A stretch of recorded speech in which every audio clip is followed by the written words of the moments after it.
I stood frozen at the Thanksgiving table as my sister Amber waved my government securities in triumph. My stomach dropped to my knees. "Found your little savings," Amber taunted with a smirk. "Thanks for the college fund." My parents beamed proudly at her resourcefulness while our extended family applauded. I felt my 12-year career at the Treasury Department flash before my eyes. Those weren't ordinary bonds, but restricted government securities. I excused myself calmly, stepped into the hallway, and made one urgent call.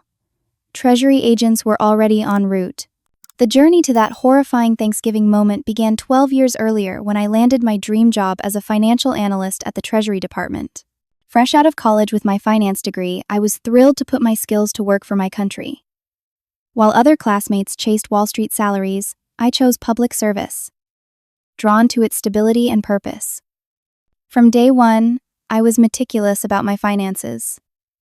Living in Washington, D.C. wasn't cheap, but I created a budget that allowed me to save 20% of each paycheck.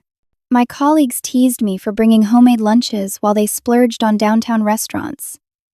I didn't mind. Financial security mattered more to me than momentary pleasures. Last year, after my 12th anniversary at Treasury, I qualified for an exclusive government securities program available only to long-term employees with perfect financial records. The program offered an exceptional rate of return on securities backed by the full faith of the government, but came with strict conditions regarding confidentiality and security. These weren't standard Treasury bonds anyone could buy. These special securities were part of a limited program for trusted government employees and required special handling and storage protocols. I invested $780,000, nearly my entire savings. The securities came with serious responsibilities. I had to install a specialized safe in my apartment, one certified by the Treasury Department for storing sensitive documents. The installation team spent a full day securing it, embedding it in my bedroom closet wall behind a false panel. I received 2 special keys, plus my personal code. I kept one key with me at all times and hid the backup in my grandfather's antique desk in a secret compartment that only I knew about. Or so I thought. My sister Amber was 8 years younger than me. Where I was studious and responsible, Amber was charismatic and spontaneous. Growing up, our parents adored her free spirit and creativity. They attended every art show and theater production she participated in, often missing my academic achievements because they conflicted with her events. "Crystal, you understand, right? You're so responsible," my mother would say. "Amber needs more support and encouragement." I learned early to hide my hurt, to be the understanding older sister. After high school, Amber bounced between interests, never settling on a career path. She'd try college for a semester, drop out to pursue acting, then switch to photography, then decide to start a business. Each venture began with enthusiasm and ended with my parents bailing her out financially. My recent promotion to senior financial security analyst came with a significant salary increase. At a family dinner 2 months ago, I casually mentioned feeling financially secure for the first time. "That's wonderful, honey," Mom said, though her attention quickly shifted. "Amber's considering college again. Creative writing this time. That's her real passion," Dad added, squeezing Amber's shoulder. I should have seen the warning signs when Amber asked detailed questions about my apartment's layout, my work schedule, whether I had roommates.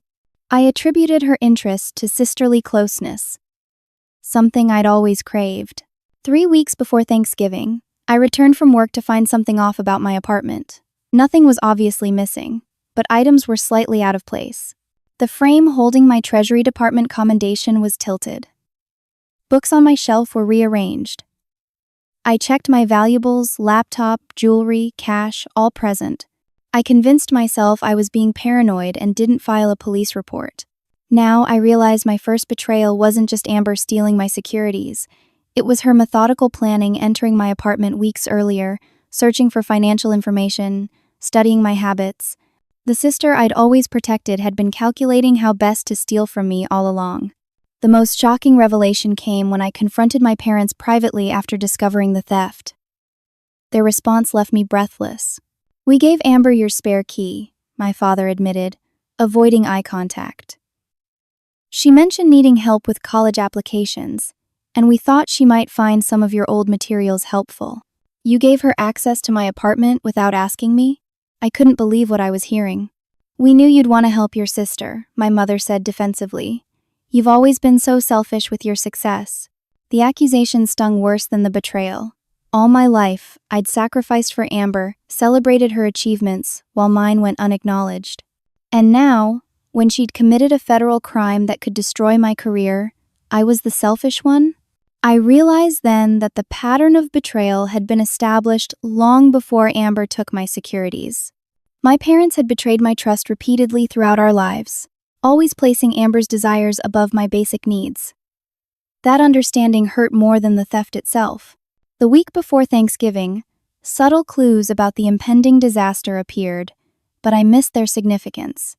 My safe showed small signs of tampering, a barely perceptible scratch near the keyhole, the digital panel slightly askew. I attributed these to my own carelessness, unable to imagine someone would attempt to access it. On Monday, I decided to check my backup key, something I did routinely every few months. I slid open the hidden drawer in my grandfather's antique desk, the secret compartment I'd discovered as a child.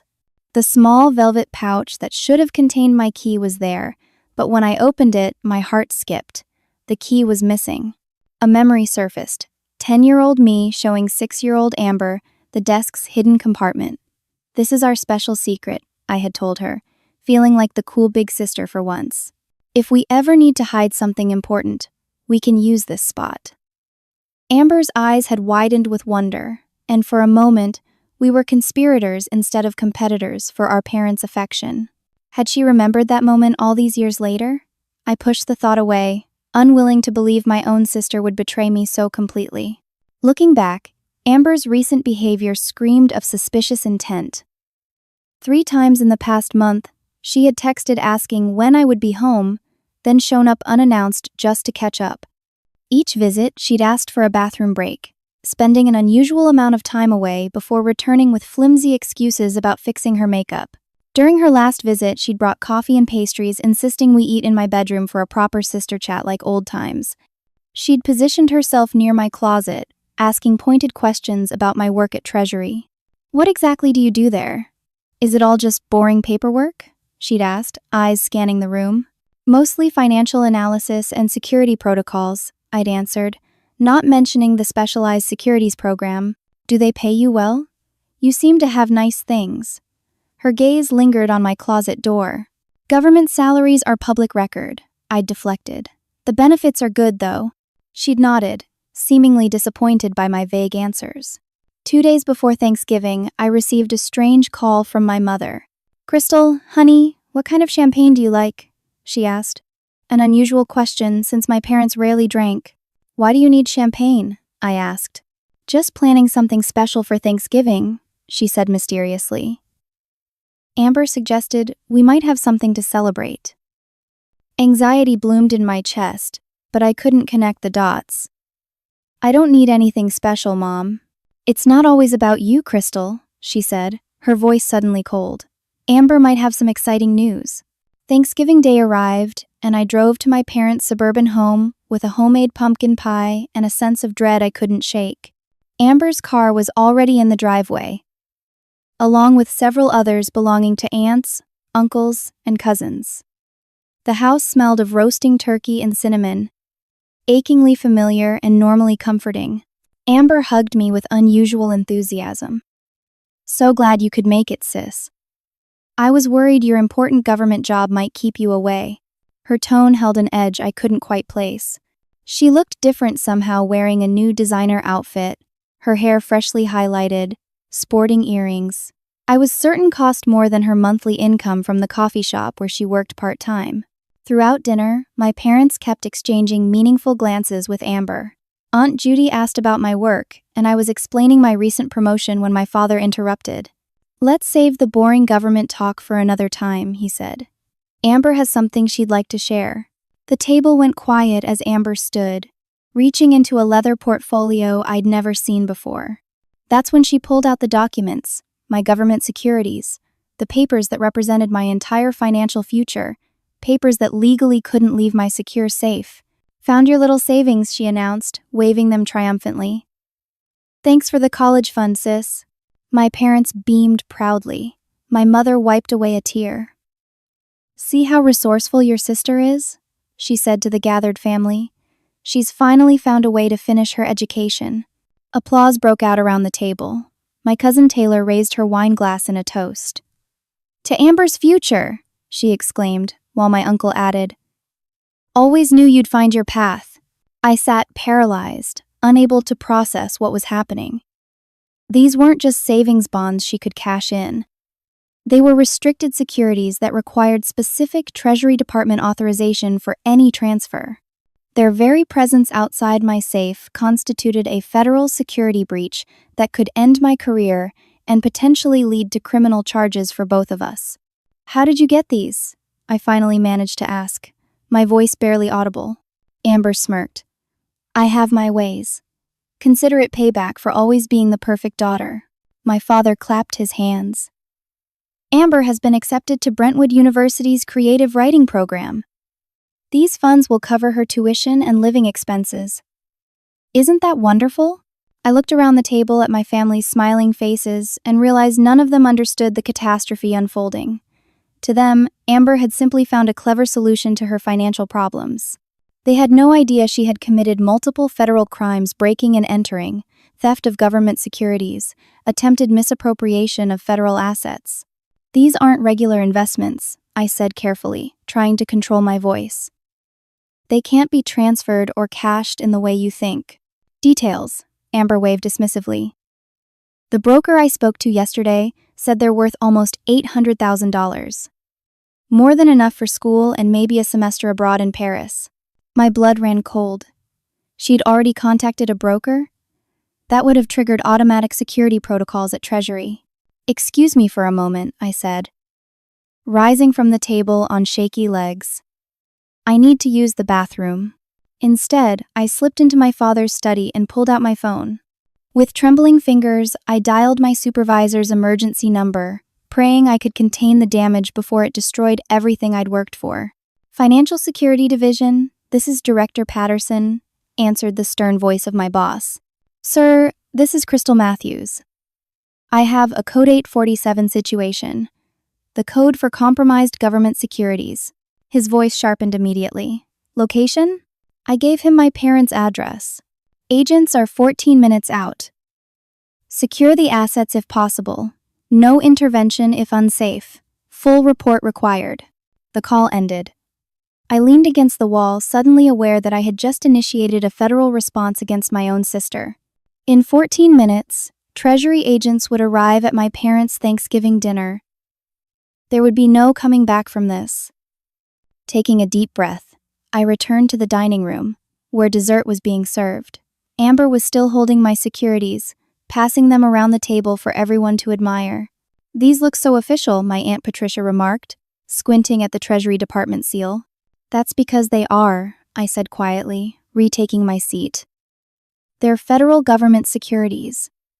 And they can't legally leave my possession.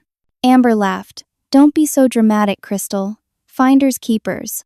The timer in my head ticked down. 12 minutes until federal agents arrived. I had one last chance to minimize the damage. Amber, can we speak privately for a moment? I asked, struggling to keep my voice level. Whatever you have to say, you can say it in front of family, she replied, clearly enjoying her moment of triumph. Those documents are part of a classified Treasury program, I said, addressing the entire table now. Removing them from secure storage is a federal offense. If you return them to me now, I can try to prevent serious consequences. The table fell silent. My mother's face hardened. Crystal, stop trying to ruin your sister's moment. We're celebrating her future. I'm not trying to ruin anything, I insisted.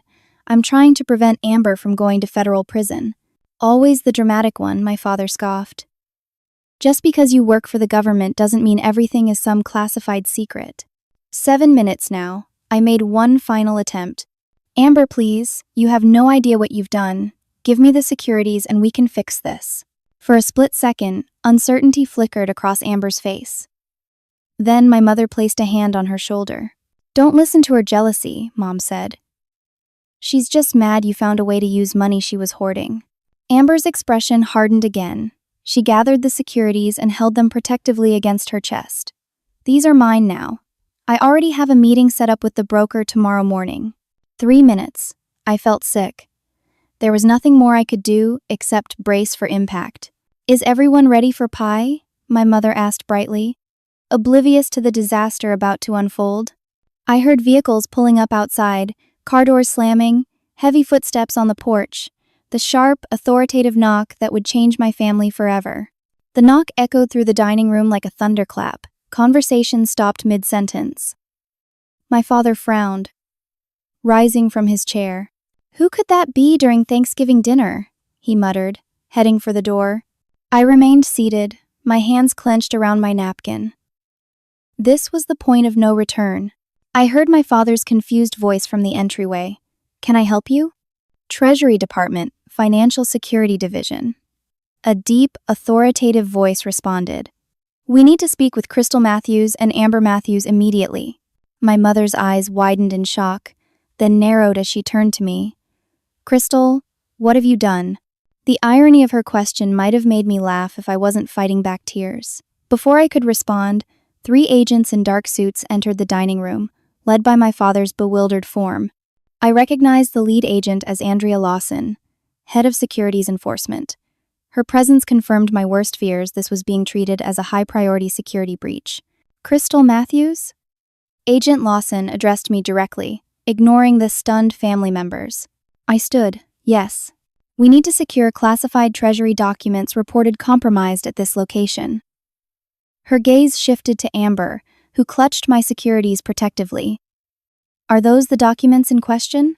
Amber looked panicked now, the reality of the situation finally dawning on her. These are mine. They're for my college education. Agent Lawson's expression didn't change. Ma'am, those appear to be restricted government securities from Program GS-17. They cannot legally be transferred, sold, or removed from secure storage without proper Treasury authorization. This is ridiculous, my mother interjected. We're having a family dinner. You can't just barge in here. Mrs. Matthews, Agent Lawson replied calmly. The removal of these securities triggered an automatic security protocol. We're required by federal law to respond. Please cooperate so we can resolve this situation. 2 additional agents positioned themselves near Amber, who looked frantically between them and my parents. Crystal gave these to me, she lied desperately. Tell them, Crystal. Tell them you wanted to help with my education. All eyes turned to me. My career, my reputation, my freedom potentially hung on my next words. I could lie to protect Amber, as I'd done countless times throughout our lives. Or I could tell the truth. I did not give her those securities, I stated clearly. They were stolen from my secure safe, which was tampered with. The backup key was taken from its hiding place without my knowledge or consent. The look of betrayal on Amber's face cut deep, despite everything she'd done. You would choose your stupid job over your own sister? She spat. Agent Lawson stepped forward. Miss Matthews, I need you to hand over those securities immediately. Don't do it, Amber, my father urged. They can't take what's yours. Mr. Matthews. Agent Lawson's voice hardened.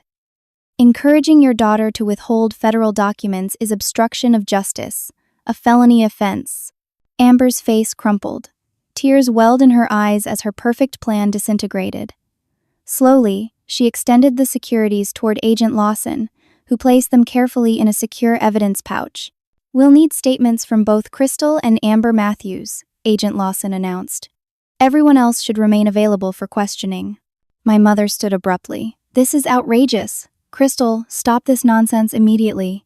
I stared at her, truly seeing her for perhaps the first time. I can't stop it, Mom. Amber stole restricted government securities. This is a federal investigation now.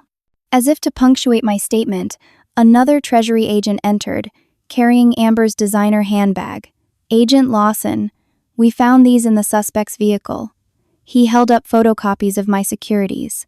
Amber paled. Copying classified documents constituted another federal offense. I was just making sure I had records, she stammered. Agent Lawson's expression grew even more severe. Miss Matthews, photocopying these documents is a separate violation of federal security protocols. She didn't know, my father insisted. How could she possibly know these were special documents?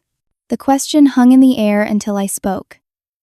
The securities are clearly marked, classified Treasury document, unauthorized reproduction prohibited on every page. My father's desperate defense crumbled.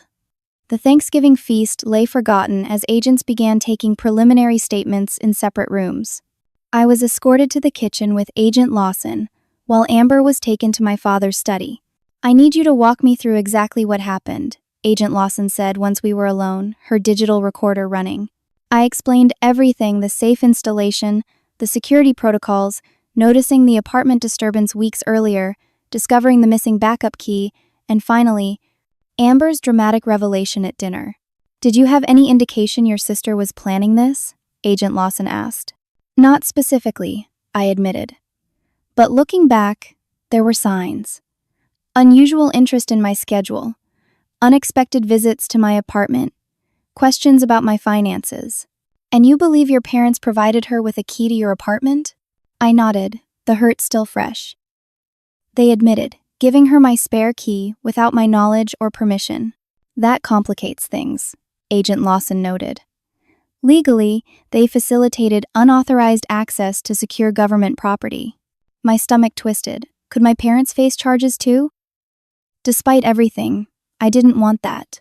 Our interview concluded, and I was escorted back to the dining room, where most of my extended family sat in shocked silence. My Aunt Patricia approached me. "Crystal, honey, what's going on? Why are these government people here on Thanksgiving?" Before I could answer, Amber was brought back in, her face streaked with tears. Agent Lawson addressed the room. "Based on preliminary evidence, we're treating this as a case of theft of classified government property. Amber Matthews will need to come to Treasury headquarters for formal questioning." "You're arresting me?" Amber shrieked. "On Thanksgiving? Over some stupid papers?" "Not arresting at this time," Agent Lawson clarified, "but formal questioning is required given the serious nature of the offenses." My mother rushed to Amber's side.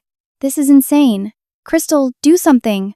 "There's nothing I can do, Mom," I said, my voice hollow. "Amber stole classified documents." "She's your sister," my father thundered.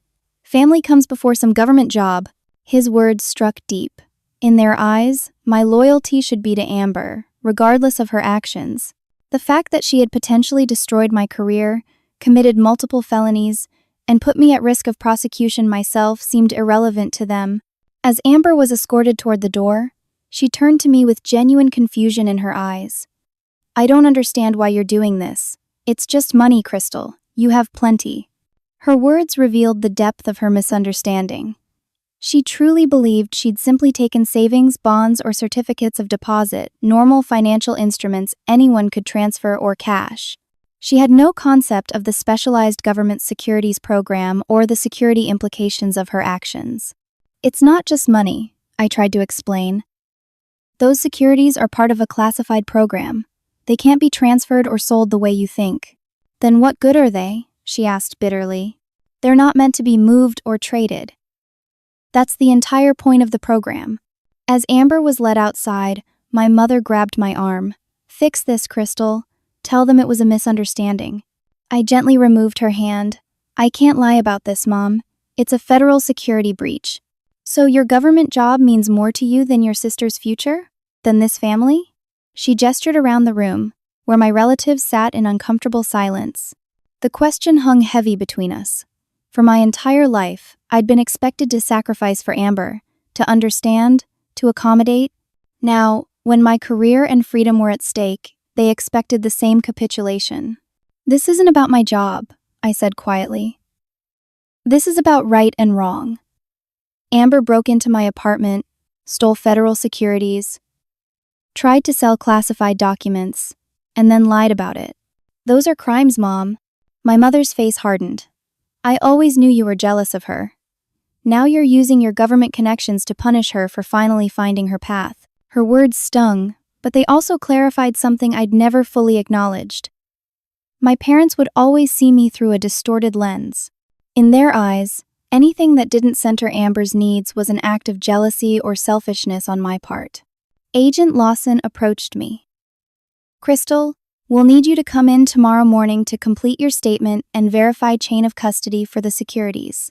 I nodded numbly. Am I in trouble? I asked quietly. Will this affect my clearance or position? Her expression softened slightly.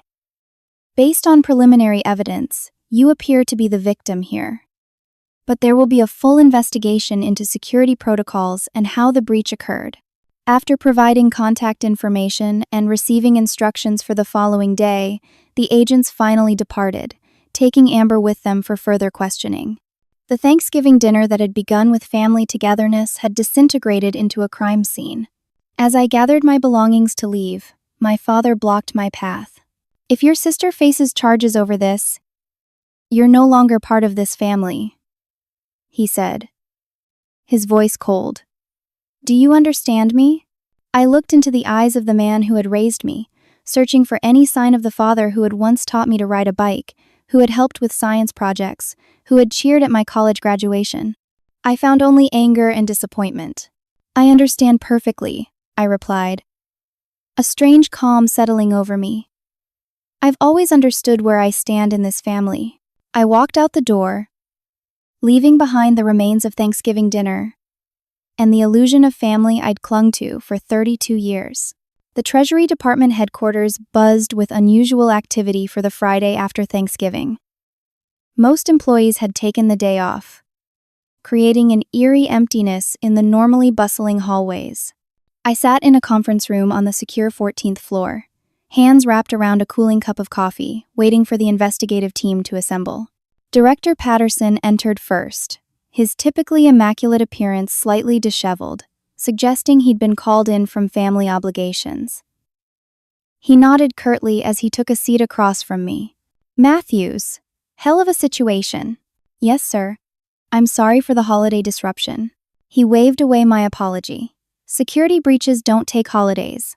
Walk me through your security protocols for the GS-17 securities. I detailed my safe installation, the biometric lock, the dual key system, and the hidden storage of my backup key. With each detail, Director Patterson's frown deepened.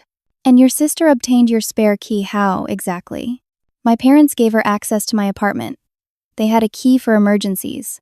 He made a note. Unauthorized access facilitated by family members. Complicated. The door opened again, admitting Agent Lawson and two colleagues I didn't recognize. One carried a thick file, the other a laptop.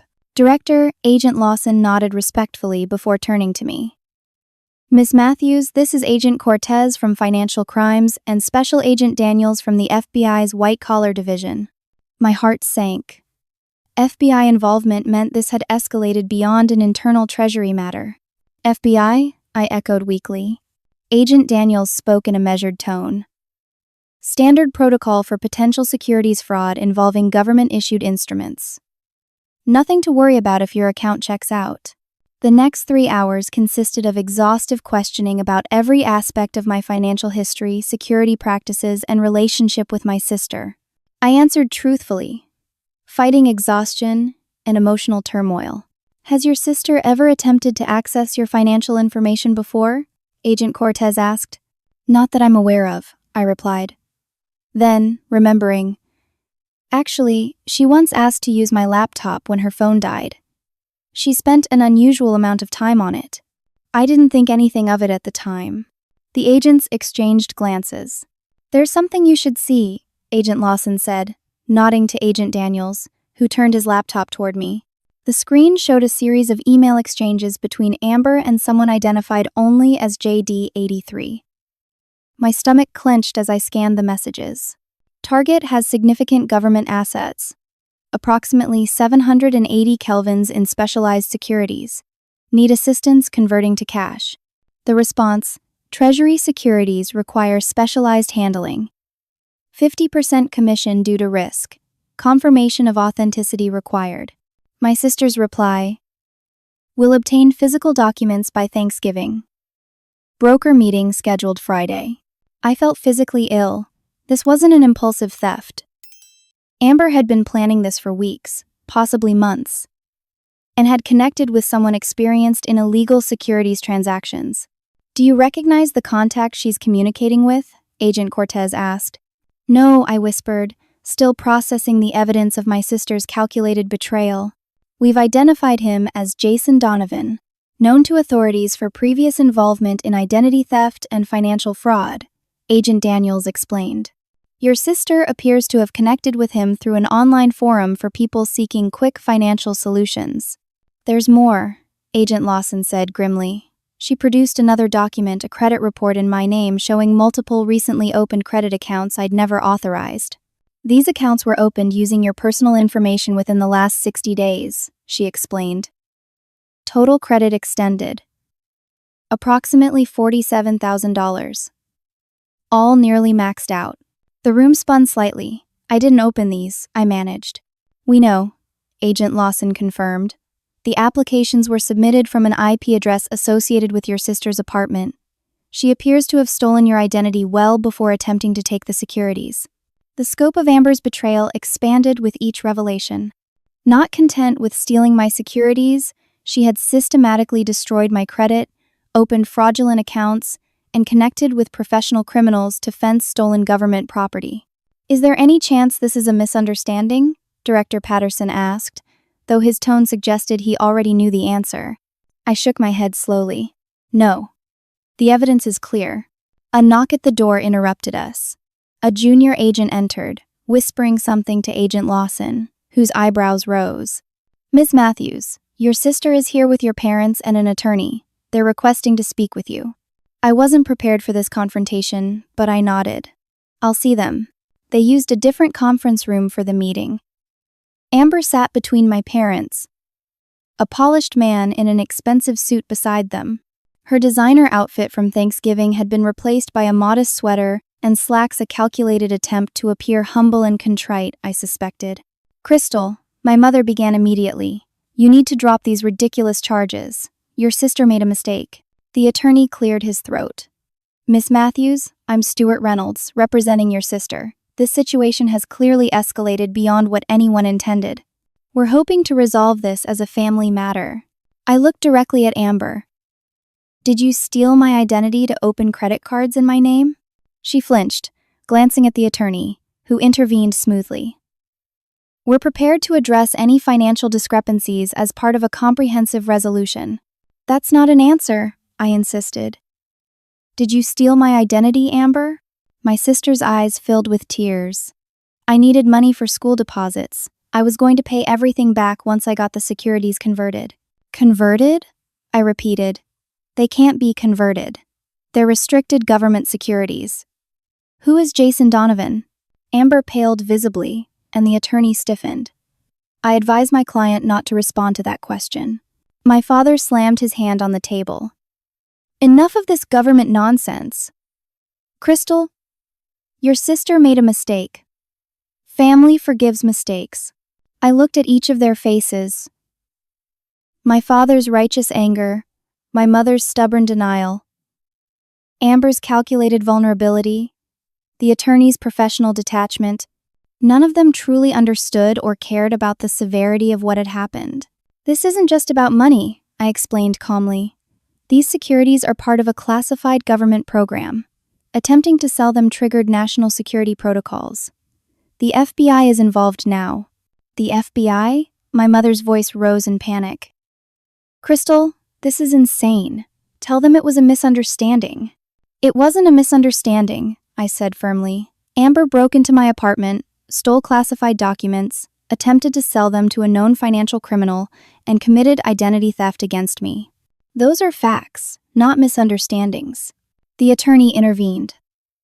"We're prepared to make a deal. Full restitution for any credit card charges, a formal apology, and family counseling." "That's not how federal crimes work," I replied.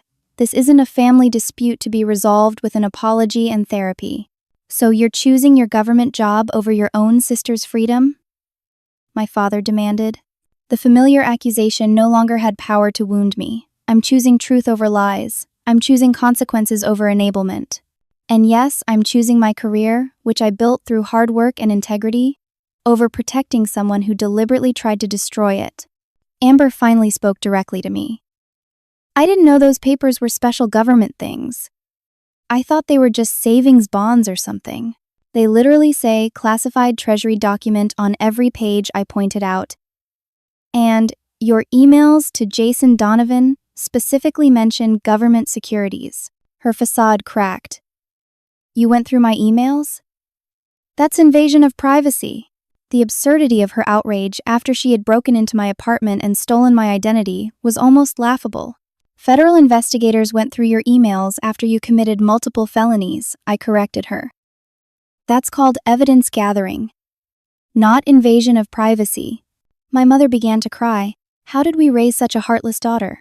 The question wasn't directed at Amber, the one who had committed actual crimes. It was aimed at me, for refusing to shield her from consequences. I'm not heartless, I said quietly.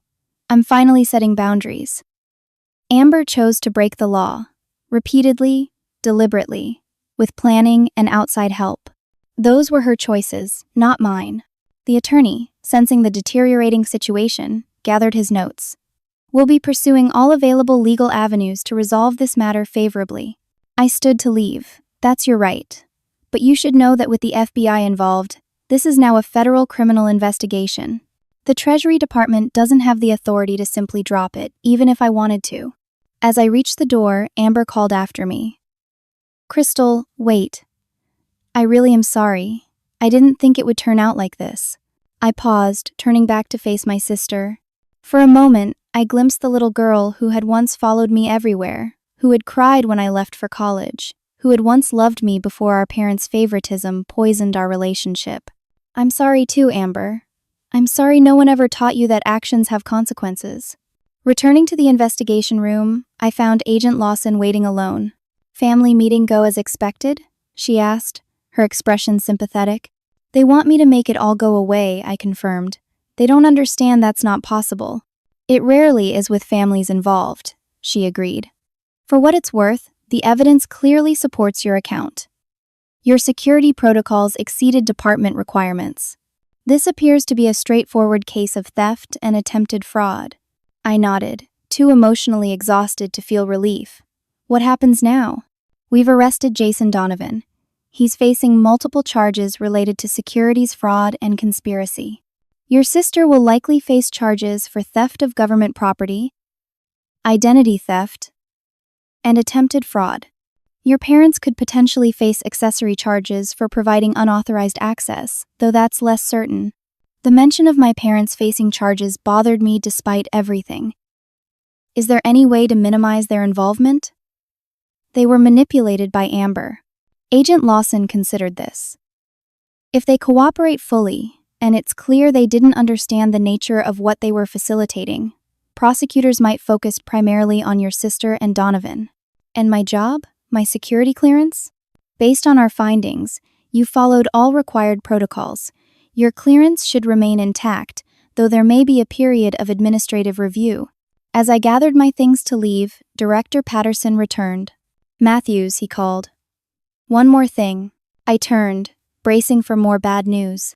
The department is implementing new security measures for the GS-17 program based on this incident. We'd like you to consult on the updated protocols, given your unique perspective on potential vulnerabilities. The offer surprised me. You still want my input? After what happened? Sometimes the people who experience security breaches firsthand have the most valuable insights. He said simply, Take the weekend. We'll talk Monday. And sir, I left the Treasury building as afternoon shadows lengthened across the National Mall. My phone displayed dozens of missed calls and messages from family members, some supportive, others accusatory. I silenced it and walked to the nearest metro station, feeling strangely unburdened despite the chaos of the past 24 hours. For the first time in my life, I had chosen my own well-being over Amber's demands. I had spoken truth instead of enabling lies.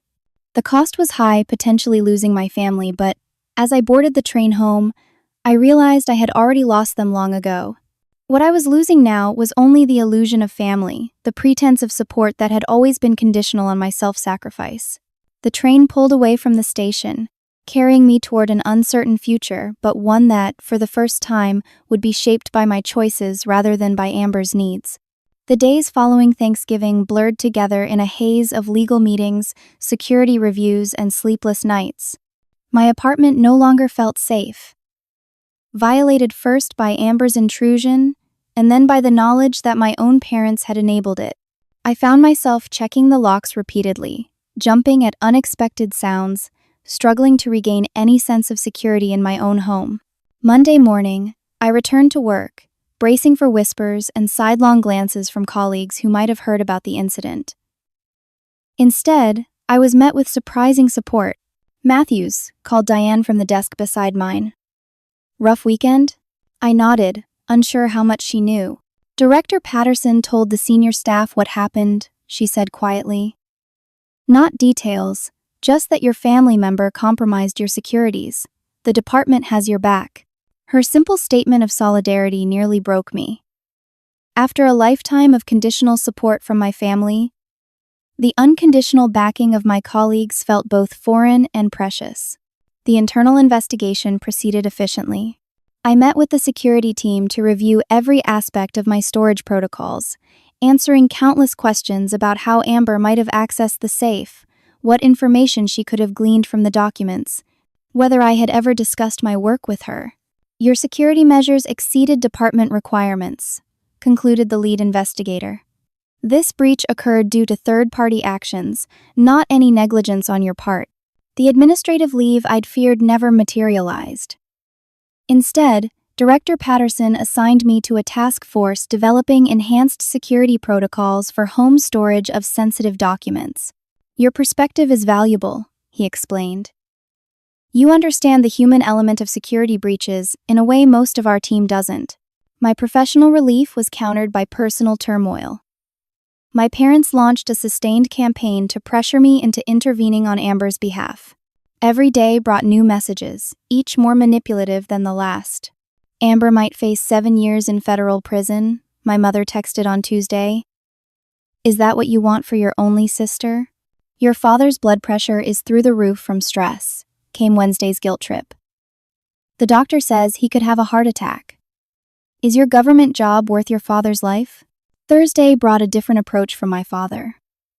"We've scheduled a family meeting this Sunday to discuss how to fix the mess you've created. Be there if you still consider yourself part of this family." I didn't respond to any of their messages, unsure what to say or how to feel. The emotional whiplash left me disoriented, vacillating between righteous anger and crushing guilt. Friday evening, my phone rang with an unfamiliar number. Against my better judgment, I answered. "Crystal Matthews?" A formal, unfamiliar voice. "Yes? This is Kevin Harrington, Assistant District Attorney for the Financial Crimes Division. Do you have a moment to discuss your sister's case?" My hand tightened around the phone. "I was told the FBI and Treasury were handling the investigation." "They are, but our office is involved due to the identity theft charges, which fall under state jurisdiction. Your sister's attorney has approached us about a potential plea arrangement." "What does that have to do with me?" "They're suggesting that you might be willing to provide a statement minimizing your sister's actions. Specifically, they've indicated you might confirm you had previously discussed allowing her to access the funds for education." The audacity of the lie stole my breath. Even facing criminal charges, Amber was still manipulating. Still expecting me to sacrifice my integrity to shield her. "That's completely false," I stated firmly. "I never authorized her to access my apartment, my safe, or my securities. I never discussed using those funds for her education. Any statement suggesting otherwise would be perjury." The prosecutor's voice held a note of satisfaction. "That's what we suspected." Their plea offer seemed inconsistent with the evidence. "Thank you for your candor, Miss Matthews." After hanging up, I sat in stunned silence, processing this latest betrayal. Amber wasn't just asking me to forgive her. She wanted me to lie under oath to protect her, to potentially commit perjury and risk my own freedom. The next day brought another unwelcome surprise. My credit card was declined when I tried to buy groceries. Confused, I checked my banking app to find my accounts frozen due to suspicious activity. Hours on the phone with various financial institutions revealed the devastating scope of Amber's identity theft. She hadn't just opened new credit accounts in my name. She had attempted to change the contact information on my existing accounts, applied for loans using my social security number, and even tried to access my retirement accounts. The fraud departments had flagged the unusual activity and locked everything down. "It will take 2 to 4 weeks to sort everything out," explained the sympathetic bank representative. "You'll need to file police reports, complete fraud affidavits, and undergo credit verification to regain access to your accounts." The practical consequences of Amber's actions hit me all at once. With my accounts frozen, I had limited access to funds. My pristine credit score, something I'd protected carefully throughout my adult life, was now compromised. The financial foundation I'd built so meticulously had been shaken by someone who should have protected rather than exploited my trust. That night, alone in my apartment with only $47 cash to my name, I finally broke down. The tears I'd been holding back for days came in overwhelming waves. I cried for the sister I thought I had, for the family support I'd never truly received, for the unfairness of being victimized by those who should have loved me most. When the tears finally subsided, I felt hollow but somehow clearer. I reached for my phone and did something I'd been avoiding. I called my therapist's emergency line. "Dr. Martinez speaking. It's Crystal Matthews. I'm sorry to call after hours, but I'm having a crisis."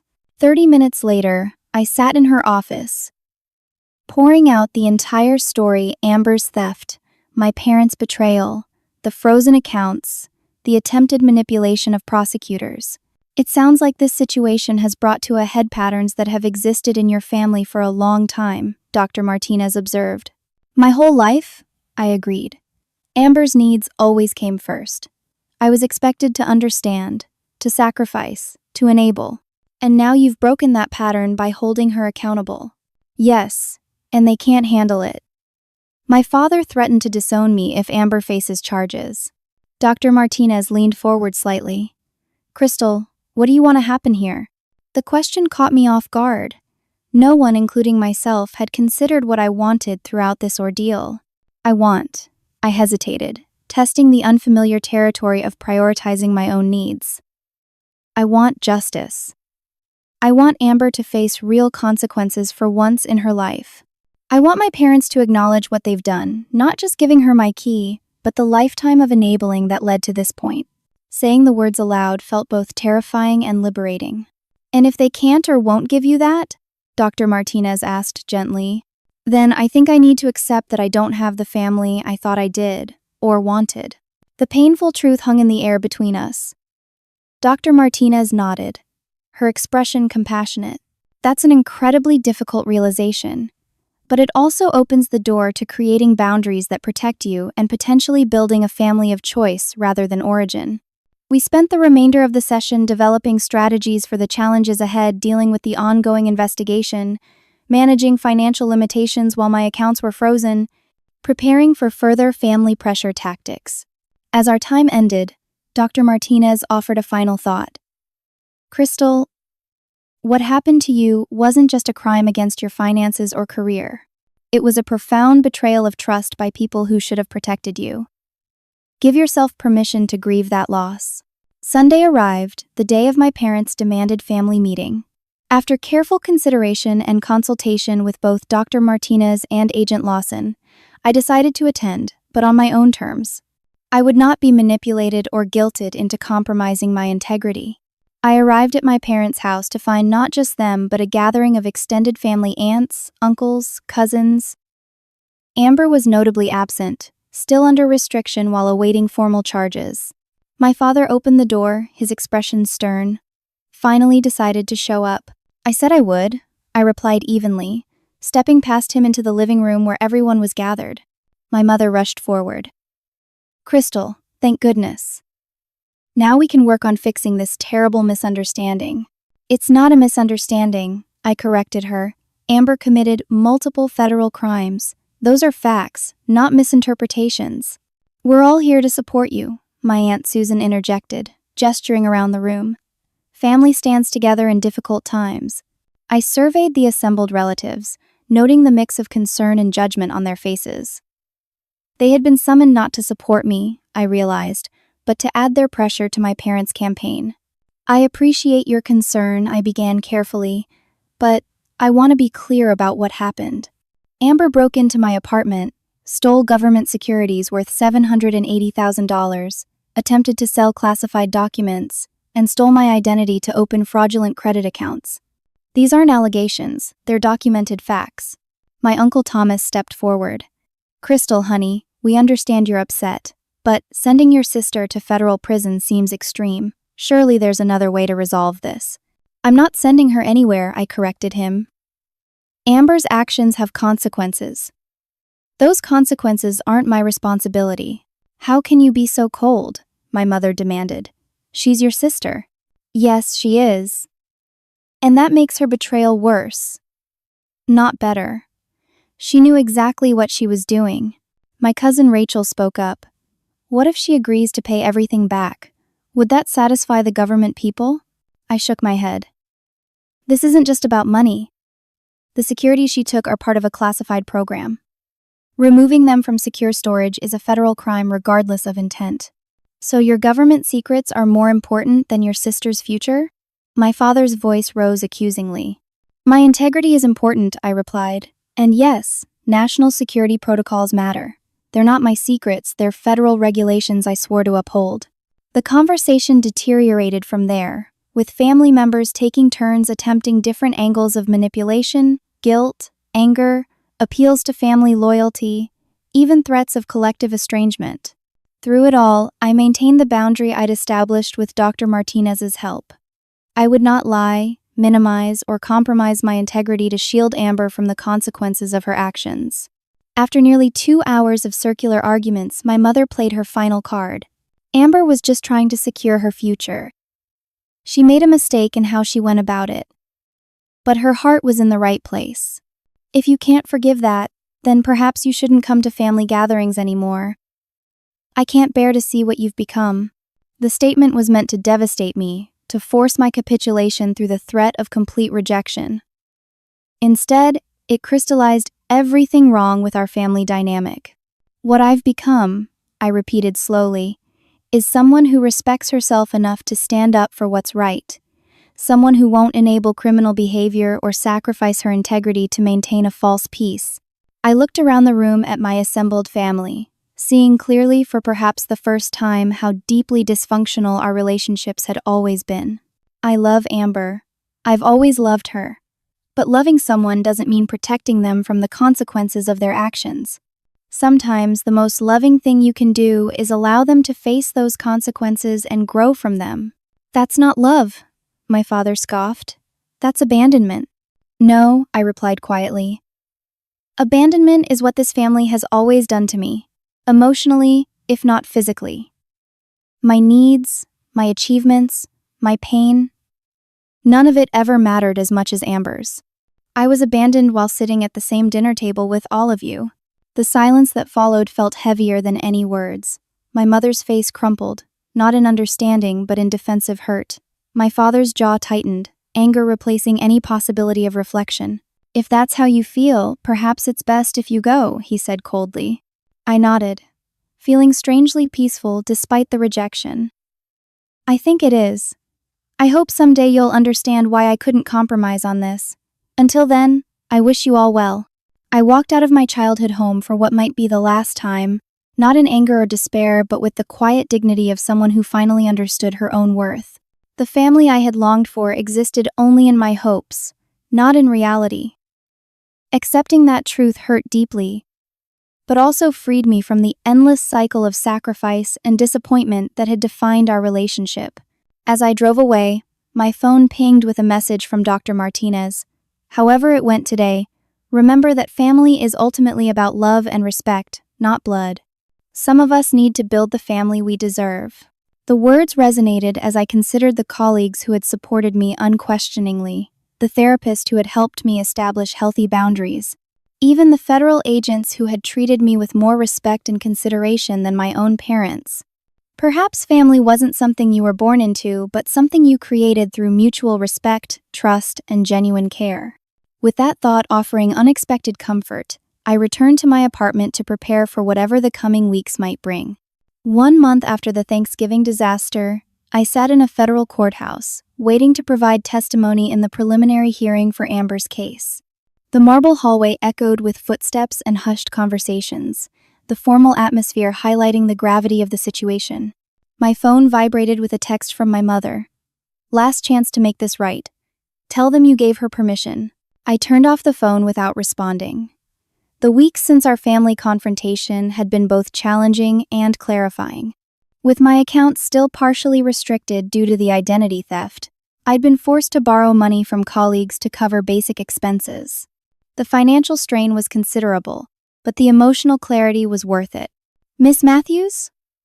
A court official appeared in the hallway. "They're ready for you." The courtroom felt cavernous as I walked to the witness stand. Amber sat at the defense table, wearing a modest blue dress that made her look younger and more vulnerable, a calculated choice by her attorney, no doubt. Our parents sat directly behind her, their expressions a mixture of anger and desperation. I was sworn in, the familiar oath carrying extra weight under the circumstances. The federal prosecutor approached first. "Miss Matthews, please describe your employment and the nature of the securities program involved in this case." For the next 30 minutes, I detailed my position at Treasury, the specialized government securities program, the security requirements, and the events surrounding their theft. I spoke clearly and factually, neither embellishing nor minimizing what had happened. When Amber's attorney rose for cross-examination, his strategy became immediately apparent. "Miss Matthews, would you describe your relationship with your sister as competitive?" "No," I replied.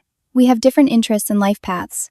"Isn't it true that you've always resented the attention your parents gave her?" The prosecutor objected. "Relevance, Your Honor?" "I'm establishing potential bias, Your Honor," the defense attorney argued. "I'll allow limited questioning on family dynamics," the judge ruled. "Proceed carefully, counsel." The attorney turned back to me. "Miss Matthews, have you ever expressed jealousy regarding your sister?" "No," I stated firmly. "Never complained about your parents favoring her?" I paused, aware of the trap. "I've discussed family dynamics in private therapy sessions. I've never harbored jealousy toward Amber." "Isn't it possible that you're exaggerating the seriousness of this situation due to long-standing family resentments?" "No. The seriousness is determined by federal regulations regarding classified securities, not by my feelings." The questioning continued, each attempt to paint me as vindictive or resentful falling flat against factual responses. When finally dismissed, I walked past the defense table without looking at Amber or my parents. Outside the courthouse, Agent Lawson waited by her car. "How did it go in there?" she asked. "They tried to make it about family drama rather than federal crimes," I replied. She nodded. "Standard defense strategy. Make the victim look vindictive." She hesitated before continuing. "There's been a development you should know about. We've identified multiple victims of your sister's financial activities." "What do you mean, victims?" "Amber didn't just target you. We've found evidence she's been running smaller financial scams for years: identity theft, credit card fraud, investment schemes. Most victims were family, friends, or distant relatives who didn't press charges because your parents quietly paid them back." The revelation shouldn't have shocked me, yet it did. Amber's betrayal extended far beyond me, suggesting a pattern of behavior my parents had systematically enabled and concealed. "How many victims?" I asked. "At least 7 confirmed, possibly more. Most incidents were settled privately, but we're reaching out to verify details."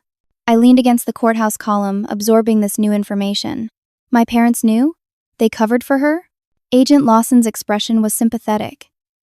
"The evidence suggests they were aware of at least 3 previous incidents. They made restitution payments and persuaded the victims not to involve authorities." The implications crashed over me in waves. My parents hadn't just enabled Amber's theft from me. They had actively participated in concealing a pattern of criminal behavior, stretching back years. Their pressure on me to make this right wasn't just about family loyalty. It was about maintaining their long-established system of enabling Amber while avoiding consequences. "I need their names," I said suddenly. "The other victims. I want to talk to them. Agent Lawson hesitated. That's not standard protocol during an ongoing investigation. Please, I urged, I need to understand the full picture. After some consideration, she agreed to provide contact information for 2 victims who had explicitly authorized their information to be shared: my mother's cousin Eleanor and my father's former business partner Jack. That evening, I called Eleanor first. Her initial wariness dissolved when I explained the situation.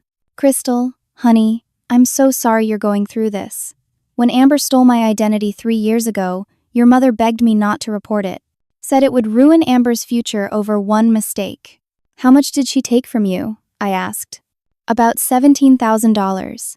Your parents repaid it in installments over 8 months. I should have reported it anyway, but family is complicated, you know? Jack's story was similar. Amber had convinced him to invest $30,000 in a non-existent art collective, claiming it was already backed by several prominent galleries. When the fraud became apparent, my parents had stepped in with repayment and pleas for discretion. Your father said Amber had mental health issues they were addressing privately, Jack explained. I felt sorry for them, so I agreed to keep it quiet. Each conversation revealed the same pattern.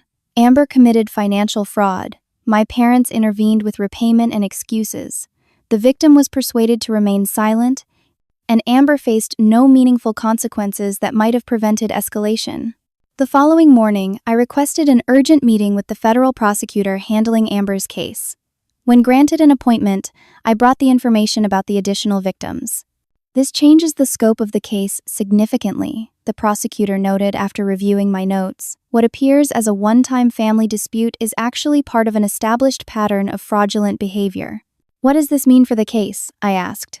We'll need to interview these additional witnesses. If their accounts are verified, your sister could face additional charges beyond those related to the securities theft. This would strengthen our position in any plea negotiations. 2 days later, I received an unexpected call from Stuart Reynolds, Amber's attorney. Miss Matthews, in light of recent developments, my client would like to meet with you privately. To what purpose? I asked warily. She has a proposal she'd like to discuss without lawyers or family present, just the 2 of you. Against my better judgment and the advice of both Agent Lawson and Dr. Martinez, I agreed to meet Amber at a coffee shop near the courthouse. Security protocols prohibited her from leaving the district while awaiting trial, but she had not been detained, having made bail with our parents' assistance. She arrived looking nothing like the polished, confident sister who had taunted me at Thanksgiving. Her hair was pulled back in a simple ponytail, her clothes modest and unassuming. The designer accessories were gone, replaced by a plain watch and no jewelry. Thank you for meeting me, she said, sliding into the booth across from me. What do you want, Amber? I asked, keeping my voice neutral. She twisted her napkin nervously. They found the others, didn't they? Eleanor and Jack and everyone? Yes. She closed her eyes briefly. I figured. My lawyer says I'm looking at up to 12 years now. Multiple counts across state lines. I remained silent, waiting for her to continue. I want to make a deal, she said finally, but not with the prosecutors, with you. I'm not in a position to make deals regarding federal charges. Not about the charges. About Mom and Dad. She leaned forward, her voice dropping. They knew, Crystal. About everything. Not just covering up afterward, they knew before I took your securities. Dad gave me the information about where your key was hidden. The revelation, while not entirely surprising given recent discoveries, still felt like a physical blow. Why are you telling me this? Because I'm done protecting them. All my life, they've encouraged me to take shortcuts, to use charm instead of work, to find the easy way. When I started taking things that weren't mine, they never really stopped me. They just helped hide it. Her honesty was unexpected and disarming. What kind of deal are you proposing? I'll provide a full statement about their involvement in all my financial activities, including their advanced knowledge of the securities theft. In exchange, I want your support for a plea deal that includes mandatory therapy and financial counseling instead of maximum prison time. I studied my sister's face, searching for the manipulation I'd grown accustomed to seeing. Instead, I found something new, a genuine recognition of wrongdoing. perhaps the first real accountability she'd ever faced. "Why would you implicate Mom and Dad now? They're the only ones supporting you." Amber's expression shifted to something resembling clarity. "Because their support is killing me, Crystal. It always has been. They've bailed me out so many times that I never learned to live differently. I need consequences. Real ones, not just another parental rescue." Her words echoed my own painful realizations about our family dynamics. For the first time in our adult lives, Amber and I were seeing the same truth from different angles. "I'll consider it," I said finally. "I need to talk to the prosecutors about what this would mean legally." She nodded, relief visible in her posture. As I stood to leave, she caught my wrist gently. "Crystal? I am sorry, not just for taking your securities, but for everything. For letting them make you the responsible one while I got to be the special one. It wasn't fair to either of us." The simple acknowledgement, the first real apology I'd ever received from her, felt more significant than any legal proceeding. The following week brought a flurry of meetings with prosecutors, victim advocates, and my therapist.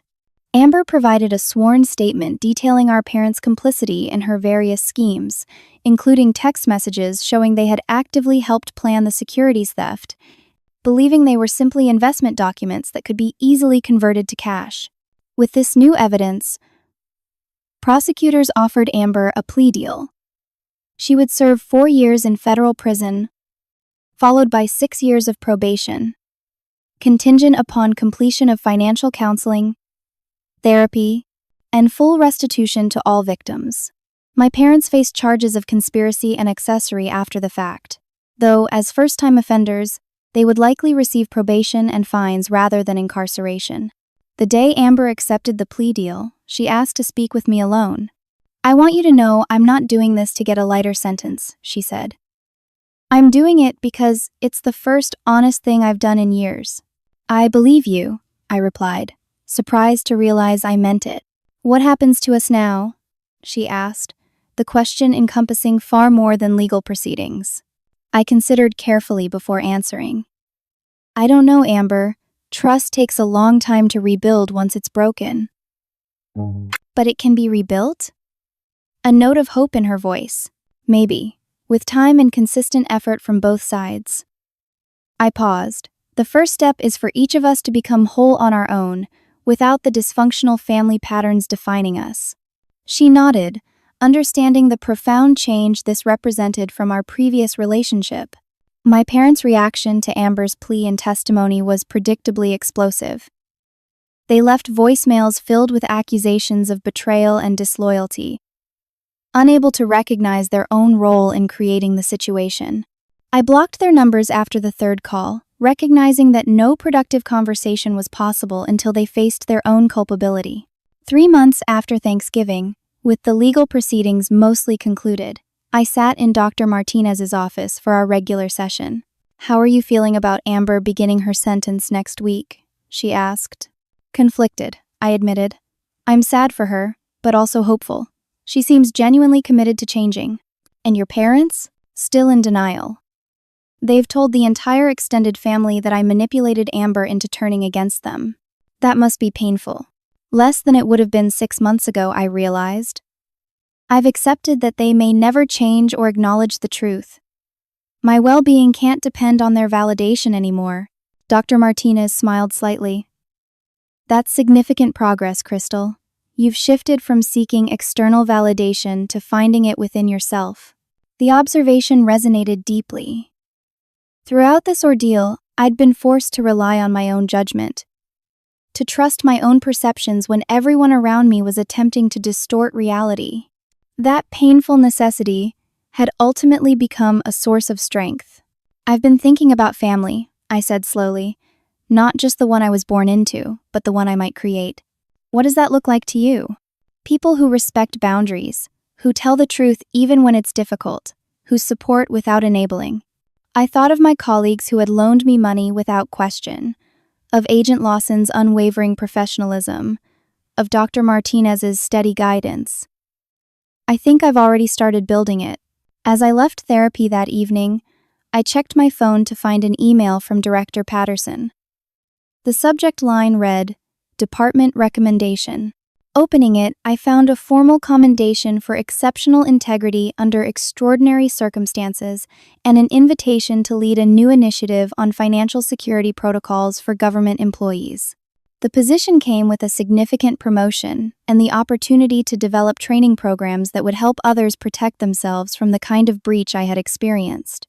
Standing on the sidewalk in the fading spring light, I felt a surge of emotion that took me a moment to identify: pride. Not the hollow achievement-based pride I had chased for so long, hoping for parental recognition that never came. This was deeper pride in my own resilience, in maintaining my integrity despite enormous pressure, in finding strength I never knew I possessed. The securities Amber had stolen represented my financial security, but what I had gained through this ordeal was far more valuable: an unshakable sense of self-worth that no one could ever take from me again. 1 year after the Thanksgiving that changed everything, I stood at a podium in the Treasury Department auditorium, presenting the newly established Financial Security and Integrity Program to a room full of government employees. The initiative, born from my own painful experience, provided enhanced protection protocols, identity theft prevention resources, and support services for victims of financial crimes. Financial security isn't just about protecting assets, I explained to the attentive audience. It's about creating systems that recognize both technical vulnerabilities and human factors. Sometimes the greatest threats come not from sophisticated hackers, but from those closest to us who have access to our personal information. Director Patterson nodded approvingly from the front row. Under his mentorship, I had channeled my traumatic experience into meaningful institutional change. The program had already been adopted by 3 other federal agencies, with more expressing interest. After the presentation, colleagues stopped to offer congratulations and share their own stories of financial vulnerability. Their openness confirmed what I had come to believe. By speaking honestly about my experience, I created space for others to do the same without shame. Back in my office now, a corner space befitting my new position as Deputy Director of Financial Security Programs, I found a letter with prison markings on the envelope. Amber wrote monthly now, her letters evolving from initial apologies to thoughtful reflections on her therapy progress and the skills she was developing in the prison's financial literacy program. Today's letter contained unexpected news. Mom and Dad visited last week for the first time since sentencing. It was awkward and tense, but possibly a starting point. Dad actually admitted they should have set better boundaries when I was younger. Mom still makes excuses, but she's agreed to attend family therapy sessions with me. Baby steps, I guess. I set the letter aside. Feelings complex, but no longer overwhelming. Amber was 14 months into her 4-year sentence, demonstrating consistent commitment to her rehabilitation. Her therapist reported genuine progress in understanding the patterns that had led to her criminal behavior. While I remained cautiously optimistic, I no longer felt responsible for her redemption. My phone chimed with a calendar reminder: dinner with my chosen family at 7. The monthly gathering had become an anchor in my new life, a rotating dinner party with colleagues, neighbors, and friends who had supported me through the darkest period. Tonight's dinner was at Diane's apartment. She had been the first to offer financial help when my accounts were frozen, loaning me $3,000 without hesitation. "I know you're good for it," she had said simply, refusing to accept interest when I repaid her months later. As I prepared to leave the office, my assistant appeared at the door. "Miss Matthews, there are 2 people in reception asking to see you. They don't have an appointment, it's..." She hesitated. "My parents," I finished, recognizing her discomfort. She nodded. "Should I tell them you're unavailable?" I considered the question carefully. In the year since their arrest and subsequent probation sentencing, I had maintained minimal contact with my parents, limited to necessary legal communications. Their attempts at reconciliation had consistently centered on their feelings rather than accountability for their actions. "I'll see them," I decided, "but please stay close by. If I signal, come in with an urgent matter that requires my attention." My assistant nodded, understanding my need for an exit strategy. My parents looked smaller somehow, diminished by the consequences they had never expected to face. My father's confident posture was gone, replaced by a slight stoop. My mother's carefully maintained appearance showed signs of neglect roots, showing in her hair, minimal makeup. Crystal, my mother began hesitantly. Thank you for seeing us. I gestured to the visitor chairs. What can I do for you? They exchanged glances, the silent communication of a long-married couple. We've been in family therapy, my father said, surprising me. Part of our probation requirements. I'm aware, I replied neutrally. Our therapist suggested. He paused, visibly struggling. She said we need to make amends directly, to acknowledge the harm we caused. My mother nodded, twisting her wedding ring nervously. We've been working through some difficult truths about our parenting, about the different ways we treated you and Amber. I remained silent, waiting for them to continue, rather than rushing to fill the uncomfortable pause as I once would have. We failed you, Crystal, my father said finally. We placed unfair burdens on you while shielding Amber from consequences. We violated your boundaries and betrayed your trust. We're deeply sorry for the pain we caused. The words I had longed to hear for decades landed with less impact than I had imagined. Their apology, while apparently sincere, couldn't erase the reality of our shared history. Thank you for saying that, I said carefully. I appreciate the acknowledgement. We'd like to try to rebuild our relationship, my mother ventured, if you're willing, on your terms. The offer hung between us, weighted with complex implications. The daughter I had been a year ago would have jumped at this opportunity, eager for any crumb of parental validation. The woman I had become understood that true reconciliation required more than a single conversation. I need time, I said honestly. This isn't something we can resolve in one meeting. If you're serious about rebuilding trust, it will take consistent effort and respect for boundaries over a long period.